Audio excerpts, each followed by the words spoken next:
Clear. अब थोड़ा सा ग्रहण को भी समझ लिया जाए। क्लियर है सर। अब ग्रहण को भी समझ लिया जाए। सोलर एक्लिप्स, क्लियर है सूर्य सर। ग्रहण।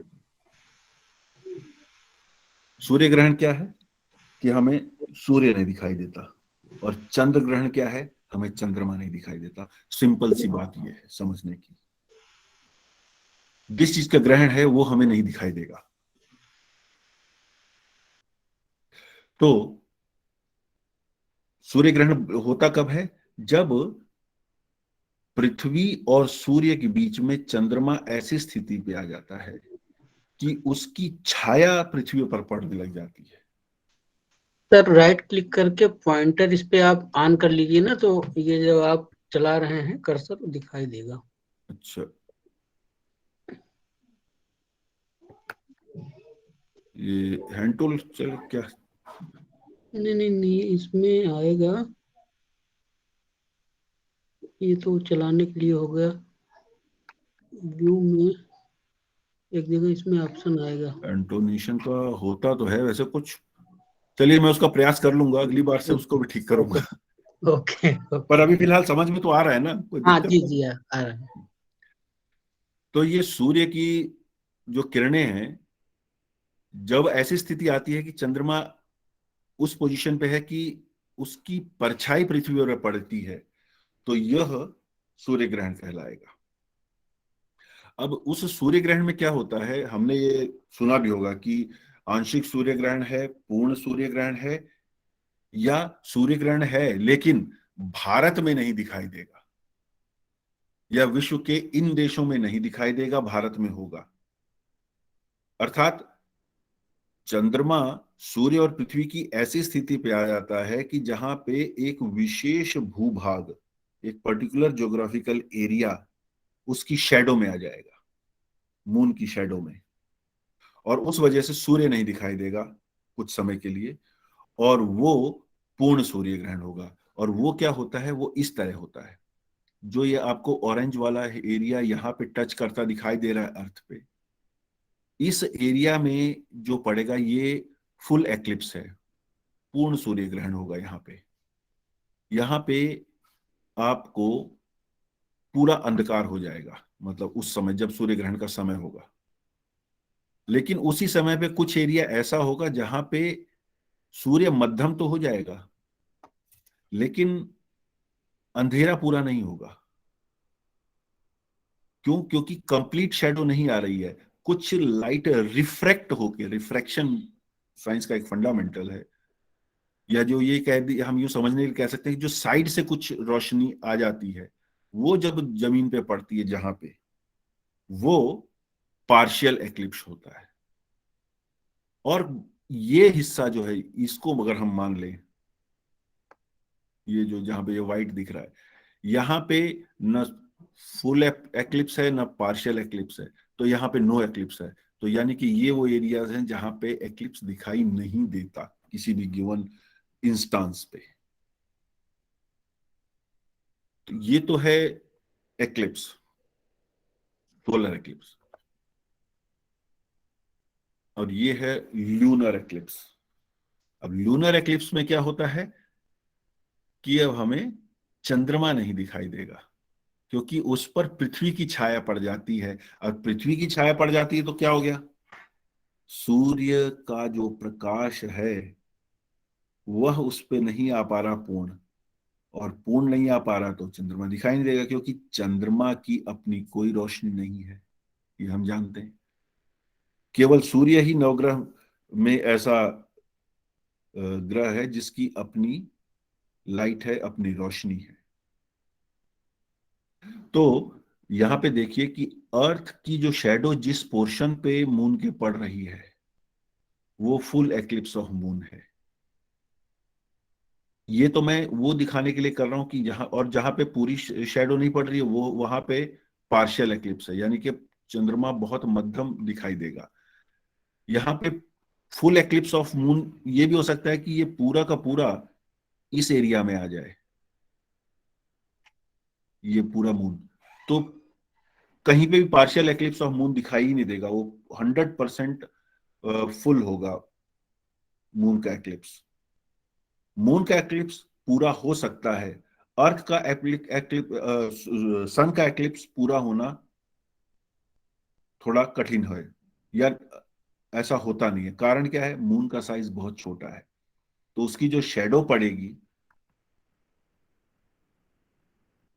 मून की जो शेडो भी पड़ेगी, तो वो अर्थ, पूरी अर्थ को कवर नहीं कर पाएगा। लेकिन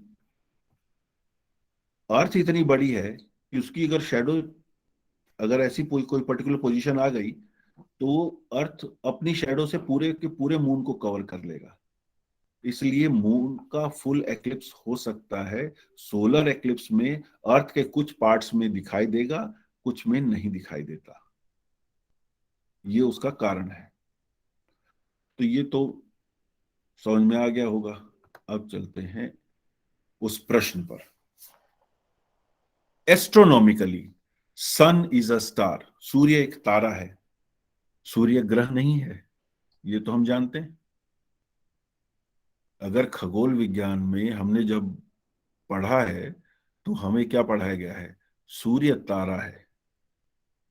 सोलर सिस्टम के अंदर बाकी जो ये नौ हैं, Mercury, Venus, Earth, Mars, Jupiter, Saturn, Uranus, Neptune, Pluto, Venus, ये प्लैनेट्स हैं।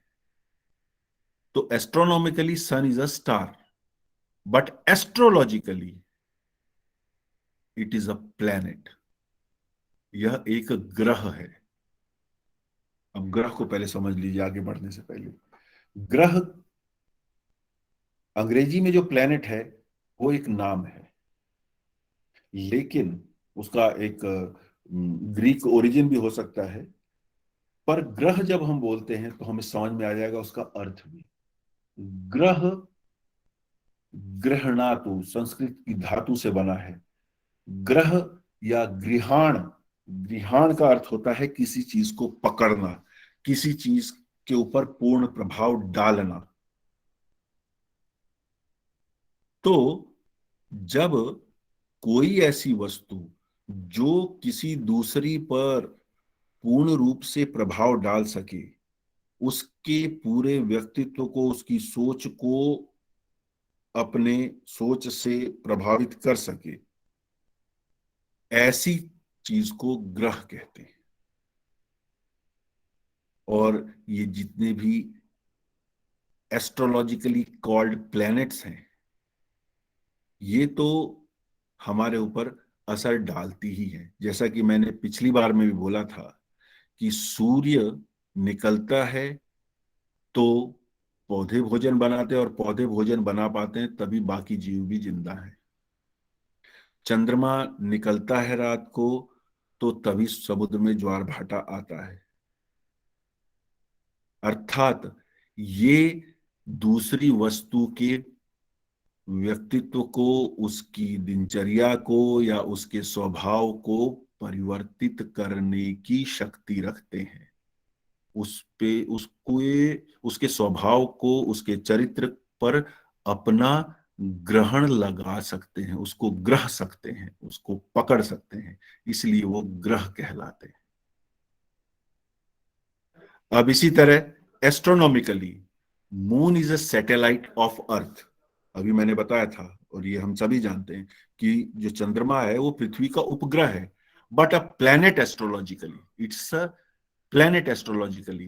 क्यों? जैसा कि मैंने अभी बताया उस उदाहरण देके, कि ज्वार भाटा जो है वो किसकी वजह से आता है?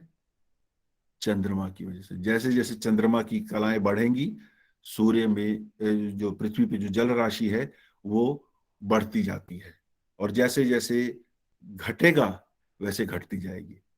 अब क्योंकि देखिए प्रतिपदा शुक्ल पक्ष की आरंभ हो गई है, तो जैसे जैसे चंद्रमा की कलाएं बढ़ेंगी, समुद्र में जल राशि ऊपर की ओर उठना आरंभ करेगी। दैनंदिन शी शोर पे देखने को मिलेगा, जो लोग समुद्र तटीय इलाकों पे रहते हैं उनको देखने को मिलेगा कि जल राशि धीरे धीरे आगे बढ़ती है, और पूर्णिमा के दिन अधिकतम आगे बढ़ी हुई होगी। और जैसे जैसे फिर कृष्ण पक्ष चालू होगा, फिर वो पीछे हटना शुरू हो जाएगा। यानी कि वह ग्रह है, उसमें एक शक्ति है, वह ग्रहण कर सकती है, वह प्रभावित कर सकती है। इसलिए सन और मून दोनों ही खगोल विज्ञान के हिसाब से प्लैनेट्स नहीं है, पर एस्ट्रोलॉजी के लिए, ज्योतिष के लिए ये दोनों ग्रह हैं। उसका कारण मैंने भी आपको बताया। अब तीसरी चीज जो अर्थ है, कभी किसी ने कुंडली दिखाई होगी और पंडित ने बोला होगा कि आप नवग्रह की पूजा करा लीजिए, या जो ज्योतिष जानते हैं वो जानते हैं कि जो नवग्रह हम मानते हैं, जो नवग्रह ज्योतिष में हमने माने हैं, उसमें पृथ्वी को ग्रह माना ही नहीं गया है। जबकि एस्ट्रोनॉमी क्या कहती है कि पृथ्वी एक प्लेनेट है, वो ग्रह है, लेकिन हमने ज्योतिष में पृथ्वी को ग्रह नहीं माना है। क्यों नहीं माना है? क्योंकि हम पृथ्वी पर हैं, अर्थात हम बाकी जितनी भी सेलेस्टियल बॉडीज हैं, जितनी भी खगोलीय इकाइयां हैं, जितने भी खगोलीय पिंड हैं, मंगल है, बृहस्पति है, शुक्र है, सूर्य है, चंद्रमा है, उनका जो हम प्रभाव आंक रहे हैं, जो एनालाइज कर रहे हैं, वो कहां पे कर रहे हैं? पृथ्वी पर बैठकर कर रहे हैं। इसलिए हमको पृथ्वी को कांस्टेंट मानना पड़ेगा, या हमने पृथ्वी को कांस्टेंट माना है, या पृथ्वी को प्लेस ऑफ एक्सपेरिमेंट माना है, या प्लेस ऑफ ऑब्जर्वेशन माना है, या पृथ्वी को हमने ऑब्जर्वेटरी माना है। और क्योंकि ये ऑब्जर्वेटरी है, इसलिए इसको हमने प्लेनेट नहीं माना है, ग्रह नहीं माना है, क्योंकि यहां के रिस्पेक्ट में ही हम प्रभाव देख रहे हैं। हम यहां पे बैठ के पृथ्वी का प्रभाव सूर्य पे क्या पड़ रहा है, या चंद्रमा पे क्या पड़ रहा है, या मंगल ग्रह पे क्या पड़ रहा है, या बृहस्पति ग्रह पे क्या पड़ रहा है, ये नहीं देख रहे हैं हम ज्योतिष में। ज्योतिष में हम ये देख रहे हैं कि मैं विवेक सिंह यहां बैठा हूं, और यहाँ पे इस जगह का नाम पृथ्वी है, और इस पृथ्वी पे अगर मैं बैठा हूं तो विभिन्न ग्रह जो हैं वो मुझ पर क्या प्रभाव डाल रहे हैं। तो यहाँ तीन चीजें महत्वपूर्ण है नोट करने की, कि सन और मून दोनों एस्ट्रोनॉमिकली प्लैनेट नहीं है, बट एस्ट्रोलॉजिकली उनको प्लैनेट माना गया है। और अर्थ एस्ट्रोनॉमिकली प्लैनेट है, पर उसको प्लेस ऑफ ऑब्जर्वेशन माना गया है, उसे ग्रह नहीं माना गया है, उसे प्लैनेट नहीं माना गया है ज्योतिष के लिए। Moon being the satellite of earth is practically at the same distance from the sun. पृथ्वी के चारों तरफ घूमता है चंद्रमा, इसलिए चंद्रमा से सूर्य की दूरी, और सूर्य की दूरी और पृथ्वी से सूर्य की दूरी दोनों को हमने लगभग समान माना है।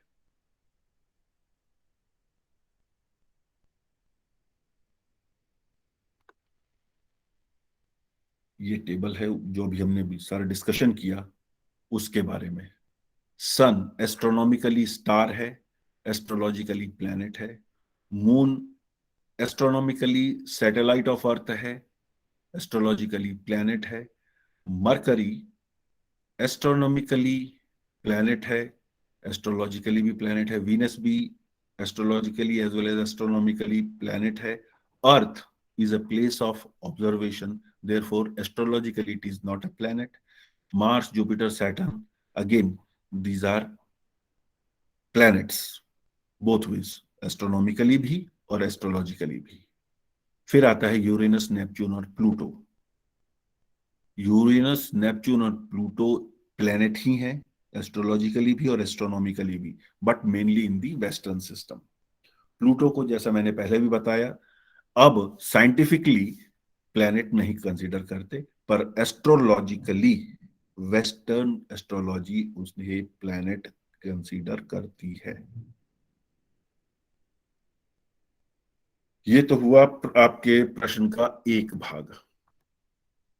अब ये देखिए कि वैदिक एस्ट्रोलॉजी में 9 प्लैनेट्स कौन से हैं, 9 ग्रह कौन से हैं। हमने खगोल विज्ञान के हिसाब से एस्ट्रोनॉमी के हिसाब से तो देख लिया, एस्ट्रोलॉजी के हिसाब से, वैदिक एस्ट्रोलॉजी के हिसाब से कौन से हैं 9 ग्रह? ब्रह्मा मुरारी त्रिपुरंतकारी भानु, शशि, भूमि सूत, बुध, शनि, राहु, केतु, केतु गुरु। ये हो गया। भानु सूर्य, शशि चंद्रमा, भूमि सुतो भूमि पुत्र अर्थात मंगल, बुधश्च और बुध, गुरुश्च शुक्र गुरु और शुक्र, शनि राहु केतु। भानु शशि भूमि सुत बुध गुरु शुक्र शनि राहु केतु। एक दो तीन, एक दो राहु केतु, 3 4 5 6 7 8 और ये 9 ग्रह। अब यहां पे देखिए, यूरेनस, नेपच्यून, प्लूटो नहीं है, अर्थ नहीं है। तो ग्रह हमारे हिसाब से कौन कौन से हैं जो कि ज्योतिषीय महत्व रखते हैं? वो है सूर्य, चंद्रमा, मंगल, बुध, बृहस्पति, शुक्र, शनि, राहु और केतु। अब यहाँ पे बाकी सब कुछ तो क्लियर होगा, लेकिन अब ये राहु और केतु कहाँ से आ गए? राहु और केतु बिल्कुल वैसे ही आ गए जैसे वो अमृत पान करने के लिए देवताओं की पंक्ति में आकर बैठ गए थे। और जैसा कि पिछली बार मैंने बताया, आज जो कलयुग है उसमें राहु का प्रभाव सर्वाधिक है, सर्वाधिक। हम भी ये जो क्लास कर पा रहे हैं ये राहु की वजह से ही कर पा रहे हैं। हम कौन 1000 किलोमीटर दूर बैठे हैं या 2000 किलोमीटर दूर बैठे हैं या 5000 किलोमीटर दूर एक दूसरे से बैठे हैं, लेकिन इस समय कनेक्टेड हैं तो राहु की वजह से। तो ये राहु का प्रभाव है। तो राहु तो आ ही गए। अब समझने का प्रयास करते हैं राहु और केतु को एज नवग्रह। राहु और केतु दोनों नॉन फिजिकल एंटिटीज हैं, इनकी फिजिकल एग्जिस्टेंस नहीं है, लेकिन इनकी एक इमेजिनरी एग्जिस्टेंस है। जिनको याद होगा संज्ञा, नाउन पढ़ा होगा ग्रामर में, हिंदी व्याकरण के अंदर संज्ञा को पढ़ा होगा। तो जी सर। संज्ञा कितने प्रकार की होती है? व्यक्तिवाचक, जातिवाचक और भाववाचक। भाववाचक। तो ये जो भाववाचक। भाववाचक संज्ञा है, राहु और केतु भाववाचक संज्ञा है, भाव है। It is something to be sensed about, कुछ महसूस करने वाले हैं। आप इनकी फिजिकल मैनिफेस्टेशन नहीं कर सकते, इनके प्रभाव की कर सकते हैं लेकिन इनका नहीं कर सकते। क्यों नहीं कर सकते या ये हैं कैसे, ये समझिए। राहु को अंग्रेजी में ड्रैगन्स हेड भी कहा जाता है, इसे नॉर्थ ल्यूनर नोड भी कहा जाता है। अब देखिए, हमने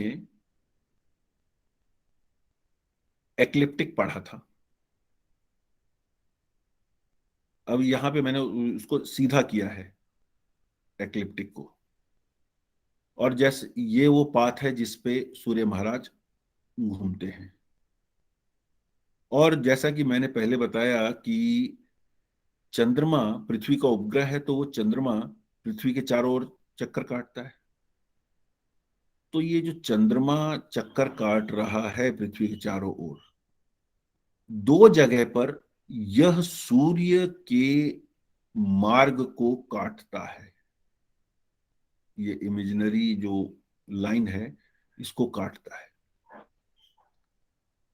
तो जब ये साउथ, नीचे साउथ है, ये हमने आज देखा है, ऊपर नॉर्थ है, तो जब नीचे से ऊपर जाता है तो इसको नॉर्थवर्ड इसका मोशन कहते हैं, नॉर्थवर्ड मोशन ऑफ मून। और उस नॉर्थवर्ड मोशन के दौरान जब ये एक्लिप्टिक के साथ इंटरसेक्ट करता है, उसको काटता है एक्लिप्टिक को, जिस पॉइंट पे, वो पॉइंट है राहु, नॉर्थ ल्यूनर नोड या ड्रैगन्स हेड। सो जो राहु है वो वह बिंदु है, वह स्थान है जहां पे सूर्य का मार्ग और चंद्रमा का मार्ग एक दूसरे को काटते हैं, जब चंद्रमा दक्षिण से उत्तर की ओर अपनी यात्रा कर रहा होता है। दक्षिण, नीचे दक्षिण है, याद होगा आपको शुरू की तस्वीर, ये देखिए।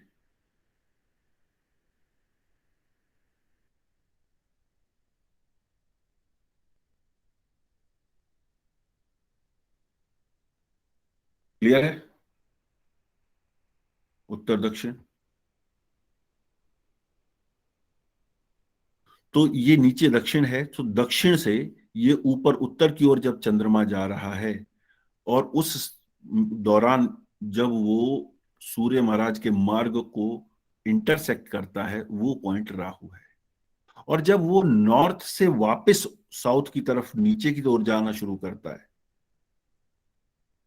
तब फिर एग्जैक्टली इसके 180 डिग्रीज ऑपोजिट राहु वाला जो पॉइंट है, इसके एग्जैक्टली 180 डिग्रीज ऑपोजिट पे जो मून है, उसका पाथ इंटरसेक्ट करता है सन के पाथ को,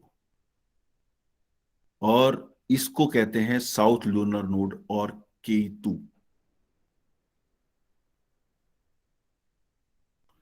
तो मेरे ख्याल में अब ये समझ में आ गया कि राहु और केतु कहाँ होते हैं। North to south motion, sorry south to north motion जब है, उस समय जो इंटरसेक्शन हो रही है पाथ की, वो राहु है। और जब नॉर्थ टू साउथ जा रहे हैं और उस समय जो इंटरसेक्शन हो रही है, which is exactly 180 degrees opposite the Rahu, is Ketu.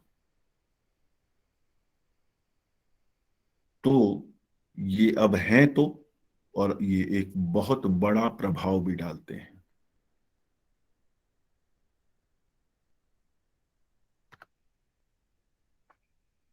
Position in the planetary cabinet, जो ग्रह है, ग्रह का जो मंत्रिमंडल है, उसमें इनकी अलग अलग क्या जगह है। सन, सूर्य को राजा माना गया है, चंद्रमा को रानी माना गया है। मरकरी, बुध जो है उसे राजकुमार माना गया है, prince. Jupiter is counsellor and Venus is also counsellor.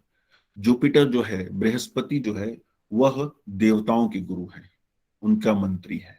और वीनस जो है, शुक्र जो है, वो दैत्यों के गुरु माने गए हैं। मार्स, कमांडर इन चीफ, सेनापति। और सैटर्न, द सर्वेंट और गॉड ऑफ ड्यूटी। अब यहां पे राहु केतु क्यों नहीं है? राहु केतु की एक विशेषता है, और इसको हम इससे समझ सकते हैं कि जब अमृत मंथन हुआ और अमृत आया और उन्हें बांटने की बारी आई, क्योंकि जब समुद्र मंथन हुआ था तो देवताओं और असुरों दोनों ने मिलकर किया था, और ये निर्णय हुआ था कि जो भी चीज आएगी तो वो बांट ली जाएगी। तो जब अमृत निकला तो ये तय हुआ कि भाई अब अमृत बांटा जाए। तो ये हुआ कि भाई अगर जो दैत्य हैं वो, या जो असुर हैं वो भी अगर अमृत पा जाएंगे तो ये तो अमर हो जाएंगे, और अमर हो जाएंगे तो ये तो जीना मुश्किल कर देंगे। तो उस कारण एक चाल चली, या एक युक्ति की गई। मैं चाल तो नहीं कहूंगा, क्योंकि भगवान ने सृष्टि के हित में निर्णय लिया था। जो युक्ति की गई उसमें यह था कि पहले देवताओं को बांटना शुरू किया जाए, और इस हिसाब से बांटा जाए अमृत की वो जब तक असुरों की बारी आए तब तक वो समाप्त हो जाए। और उससे ध्यान भटकाने के लिए भगवान विष्णु ने मोहिनी रूप धरा, और वह बांटना शुरू किया अमृत। तो जो एक राक्षस था, एक दैत्य था, असुर था, स्वरभानु। स्वरभानु युक्ति समझ गया, देवताओं की कि ये कुछ गड़बड़ करने वाले हैं, ये हमारे तक पहुंचने नहीं देंगे अमृत को। तो वो दैत्यों का रूप, असुरों की बजाय वो जो देवताओं की जो पंक्ति थी उसमें बैठ गया, सूर्य और चंद्रमा के निकट। तो अब भगवान विष्णु वो बांटते आ रहे थे, तो यह अमृत स्वरभानु को भी दे दिया गया। और जब स्वरभानु को दिया जा रहा था तो सूर्य चंद्रमा पहचान गए कि ये गड़बड़ है कुछ। तो उन्होंने तुरंत भगवान विष्णु को कहा कि ये तो गड़बड़ हो गई, ये तो असुर है जो हमारी पंक्ति में आगे बैठ गया और उसको आपने अमृत दे भी दिया। तो भगवान विष्णु ने तुरंत सुदर्शन चक्र चला दिया, और सुदर्शन चक्र चलाया, लेकिन तब तक स्वरभानु अमृत पी चुका था। तो अमृत पी चुका था, सुदर्शन चक्र भी चल गया था। अभी दोनों का प्रभाव तो रहना ही था।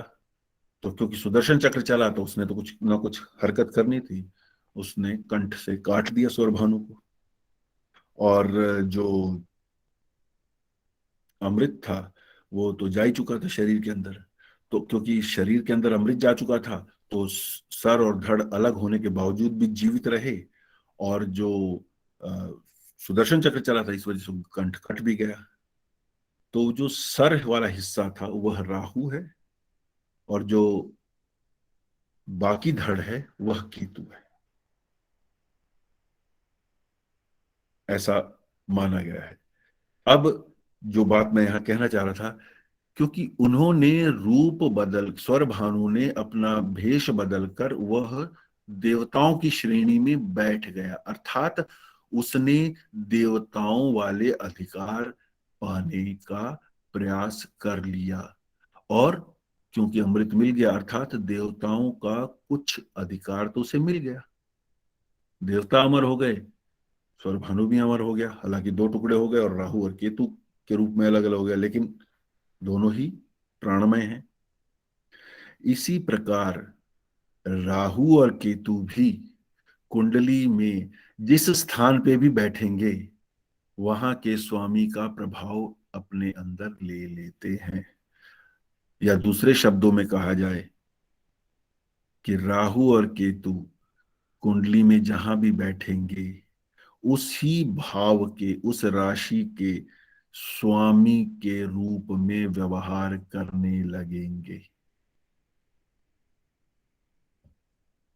ये इस पौराणिक कथा से हम डिराइव कर सकते हैं इस लॉजिक को, कि क्यों राहु और केतु जहां पर बैठते हैं वहां पर उसके स्वामी जैसा व्यवहार करते हैं। क्योंकि वो देवताओं की पंक्ति में बैठ के देवताओं जैसा व्यवहार करने लगे, और वो अधिकार पा भी लिया उन्होंने। क्या पा लिया? अमृत पा लिया, अमर हो गए। तो ये थी position in the planetary cabinet. ये प्लैनेट्स के सिंबल्स हैं, मार्स, वीनस, मरकरी, मून, सन, जुपिटर। सिंबल्स के बारे में भी हम आगे भी बात करेंगे। राहु और केतु देखिए एक दूसरे के जस्ट रिवर्स हैं, और किसी भी कुंडली में ये आपको एकदम आमने सामने के भावों में मिलेंगे, क्योंकि 180 डिग्रीज पे ही ये हमेशा रहेंगे। ये पॉइंट्स फिक्स्ड हैं, ये पॉइंट्स फिक्स्ड हैं एक तरीके से। मतलब ये जो डिस्टेंस है इन दोनों के बीच में 180 डिग्रीज का, ये फिक्स्ड है। तो कहीं पे भी अगर राहु बैठा हुआ है तो उसके ठीक अपोजिट हाउस में आपको केतु मिलेगा।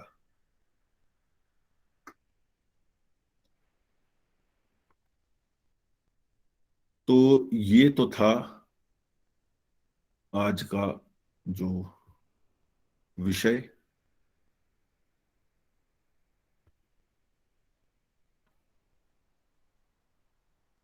मेरे ख्याल में अब ये तो समझ में आ गया होगा कि ये जो प्लैनेट्स हैं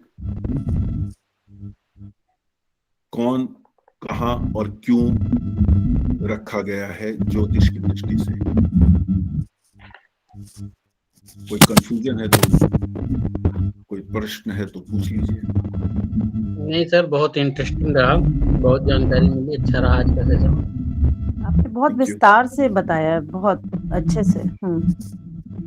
बिल्कुल सर। हाँ सर, सभी चीज समझ में आ रही है। जी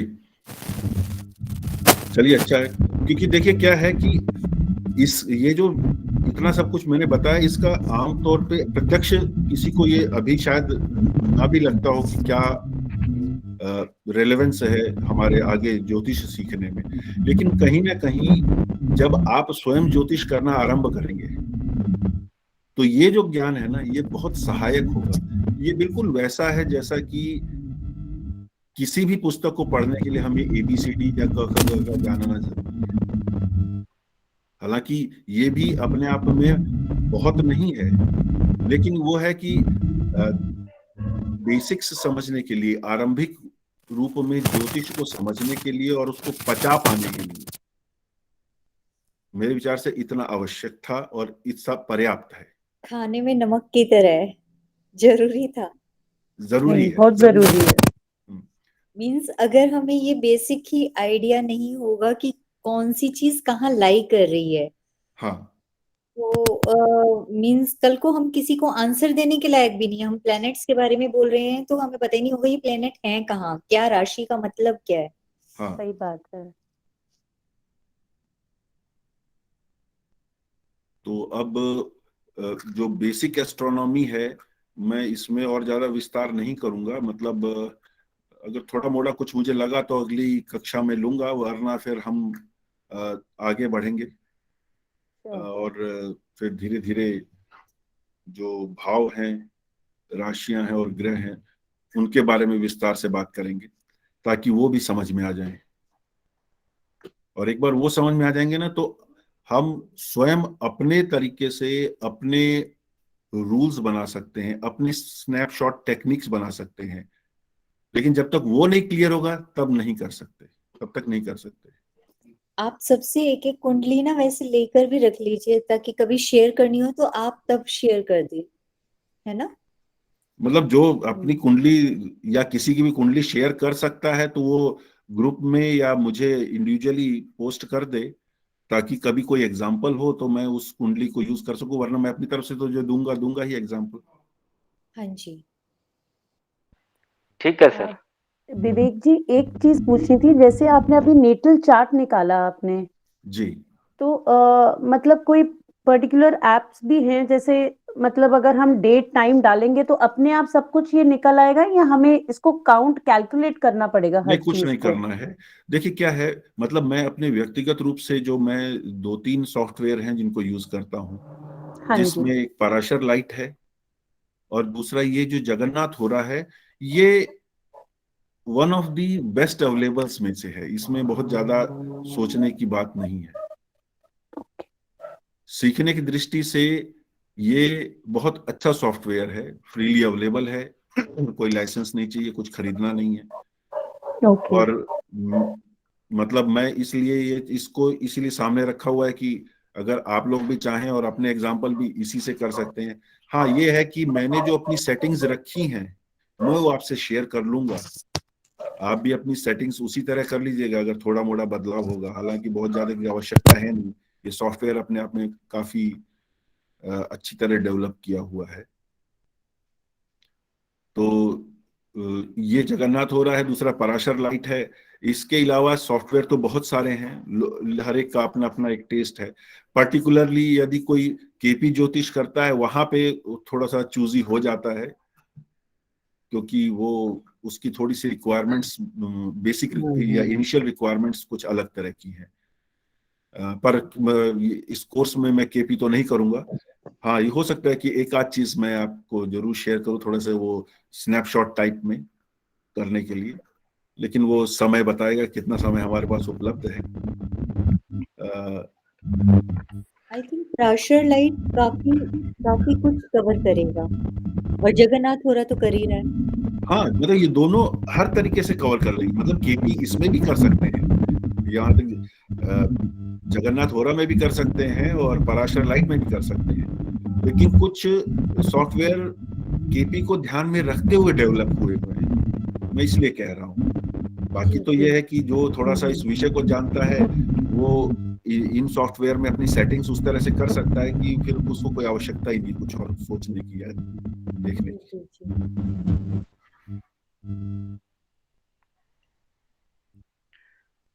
सर एक क्वेश्चन है। हाँ बोलिए।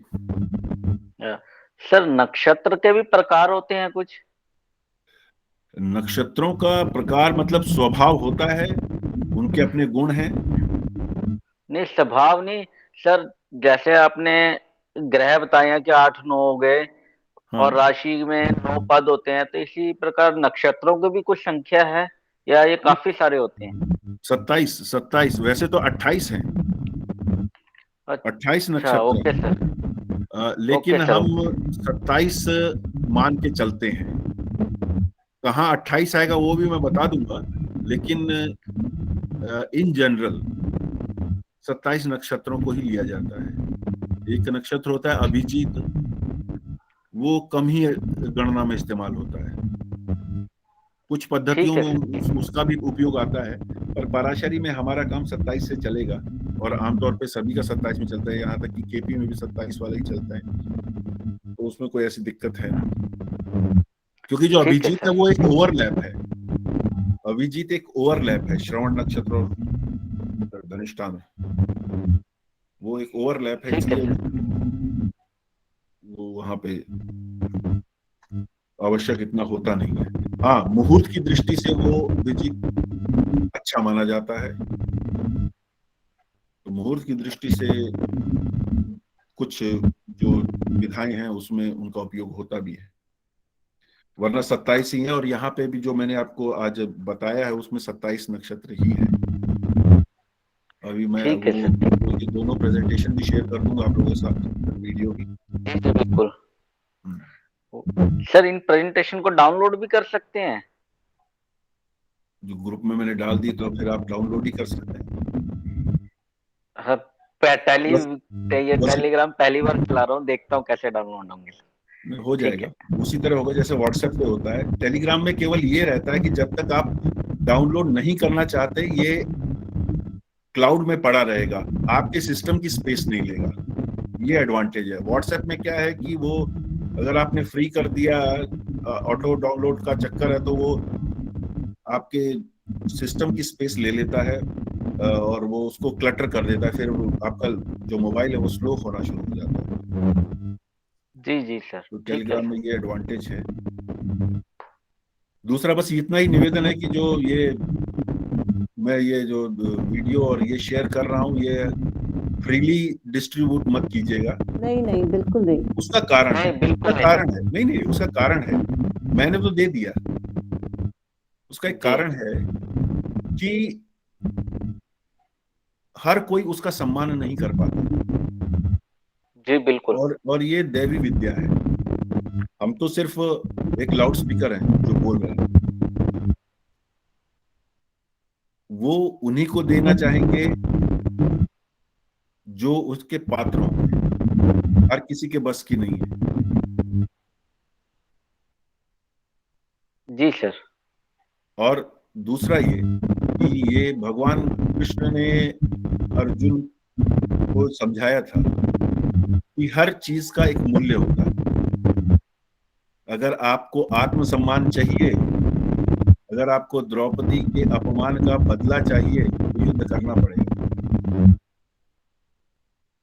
कीमत है, कीमत चुकानी पड़ती है। जिन्हें मुफ्त में मिल जाता है वो उसका सम्मान नहीं कर पाते। जी, अगर किसी को मुफ्त में चाहिए तो कम से कम एक क्लास तो अटेंड करे, किसी की उतना समय तो लगाए। जी बिल्कुल सर।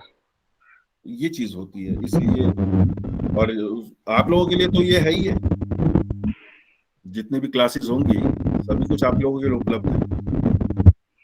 जी सर। और कोई प्रश्न? मुझे तो आज पहली बार पता लगा है सर कि ज्योतिष में भी इतने सारे प्रकार और अलग अलग होती हैं। ये नहीं पता था बिल्कुल भी। अभी आप 1 साल करने के बाद भी सोचोगे कि हमने कुछ किया भी है या अभी करना बाकी है। ये अनंत विषय है। बिल्कुल सर, ये आपकी बात से सहमत हूँ। जैसे जैसे हम किसी भी सब्जेक्ट को ले ले सर, पढ़ते हैं ना, जैसे जैसे उसकी नॉलेज बढ़ती है तो पता लगता है कि हमें तो अभी तो कुछ आता ही नहीं है। बिल्कुल यही है, सच यही है। बिल्कुल सर। लेकिन क्या है कि हम उतना सीख लें जो हमारे लिए भी उपयोगी हो, हमारे परिवार के लिए और समाज के लिए उपयोगी हो जाए। सही बात है। सही बात है सर, बिल्कुल। क्योंकि जीवन अब हमारे अगर ये कहा जाए तो विंशोत्तरी दशा ही 120 वर्ष की है। 120 वर्ष तो आयु ही नहीं रही किसी की आज की तारीख में। बिल्कुल सर। लाइफ एक्सपेक्टेंसी ही 60 साल के आसपास आके सिमट गई है भारतीयों की। जी सर जी। तो वो उस जीवन काल को समझना तो बहुत कठिन है, उतना लंबा तो।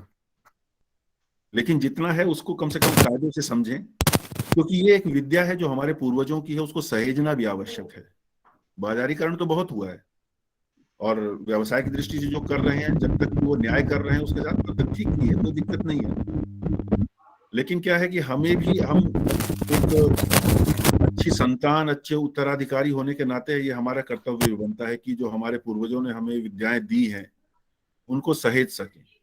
क्योंकि 600 वर्षों का जो ये गुलामी आई है उसमें बहुत नुकसान हमारा कर दिया गया है। हमारे तो ग्रंथ भी पूरे बचे नहीं है।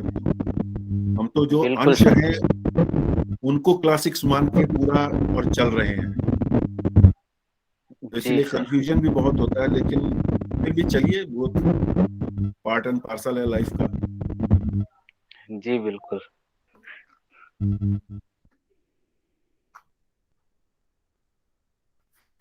और कोई प्रश्न?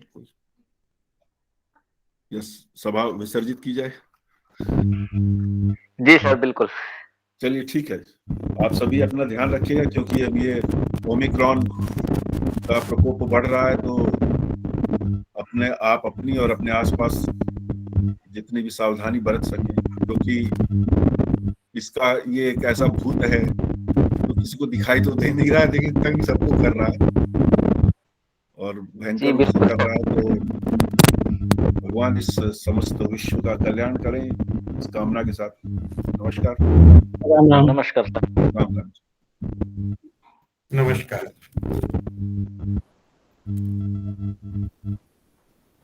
सर पॉइंटर के लिए जो है जी विवेक सर। जी बोलिए।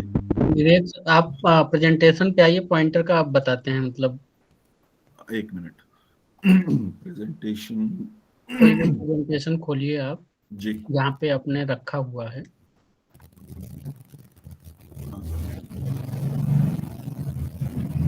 बताइए।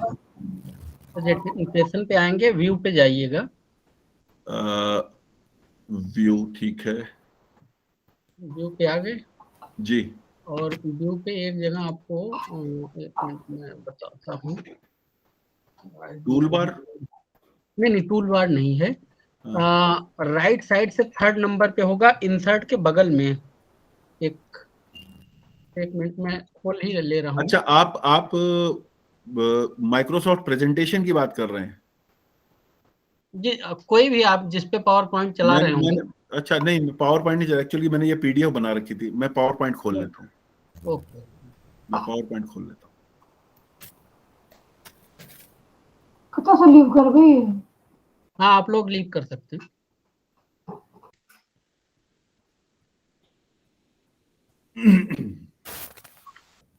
हाँ बताइए, व्यू।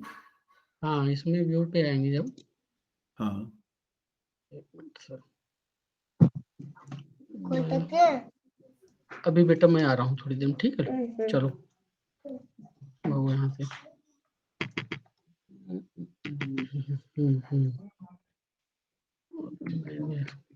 अभी खोला था, अभी बंद कर, बस 1 मिनट सर।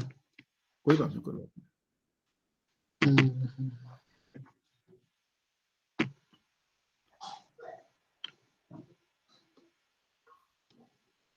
बेसिकली सामने खुला होगा तो बताने में सही रहेगा किस जगह पे जाके।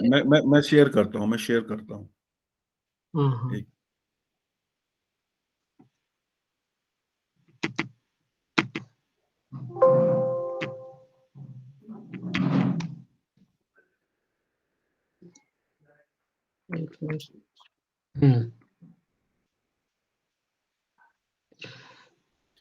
ये है प्रेजेंटेशन। हाँ, इसमें आपने व्यू पे आए, हाँ व्यू पे आने के बाद यहाँ पे आपका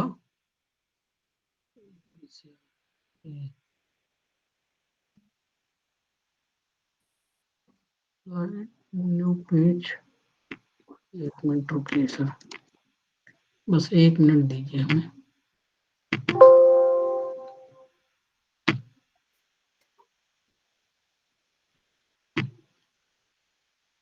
व्यू पे करने के बाद एक जगह पे आपको दिख रहा होगा नोट पेज।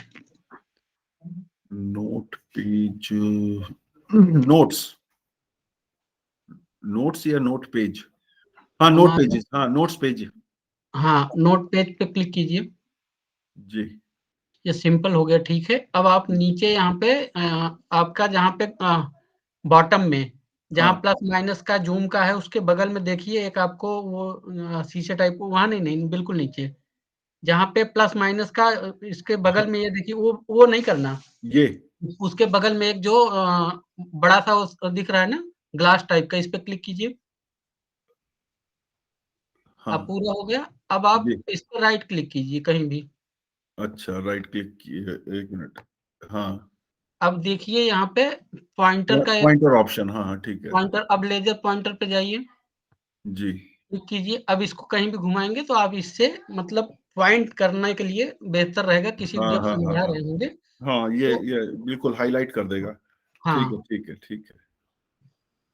ठीक है मतलब सर। पेज नोट पे जाकर, पेज नोट पे हाँ, जाकर उसके बाद जो वो है, वो जो क्या स्लाइड शो है, स्लाइड शो हाँ, वाला आइकन दबा के बिल्कुल। इसमें क्या फिर है राइट कि 2 क्लिक। चीजें होंगी कि जो आप प्रेजेंटेशन देते हैं वैसे पे वो आधा शो करता है, अब फुल कर रहा है।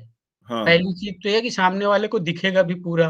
पूरा दिखेगा दूसरा, बिल्कुल। इस पॉइंट से आपको किस पॉइंट पे ले जाके आप रखना दिखाना चाहते हैं, वो किसी भी कलर का आपने वो किया होगा बैकग्राउंड तो ये शो करेगा। दिखाएगा, ठीक है ठीक है।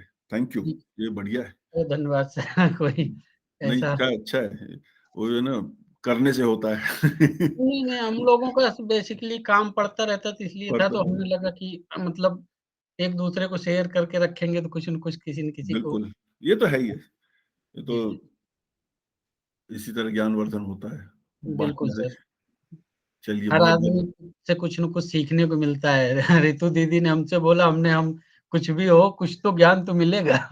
कुछ तो चलिए सीखेंगे। ठीक है। हाँ जी। मैंने उनसे यही पूछा था कि हुँ। मतलब 1 सेकंड। नहीं, बेसिकली उनसे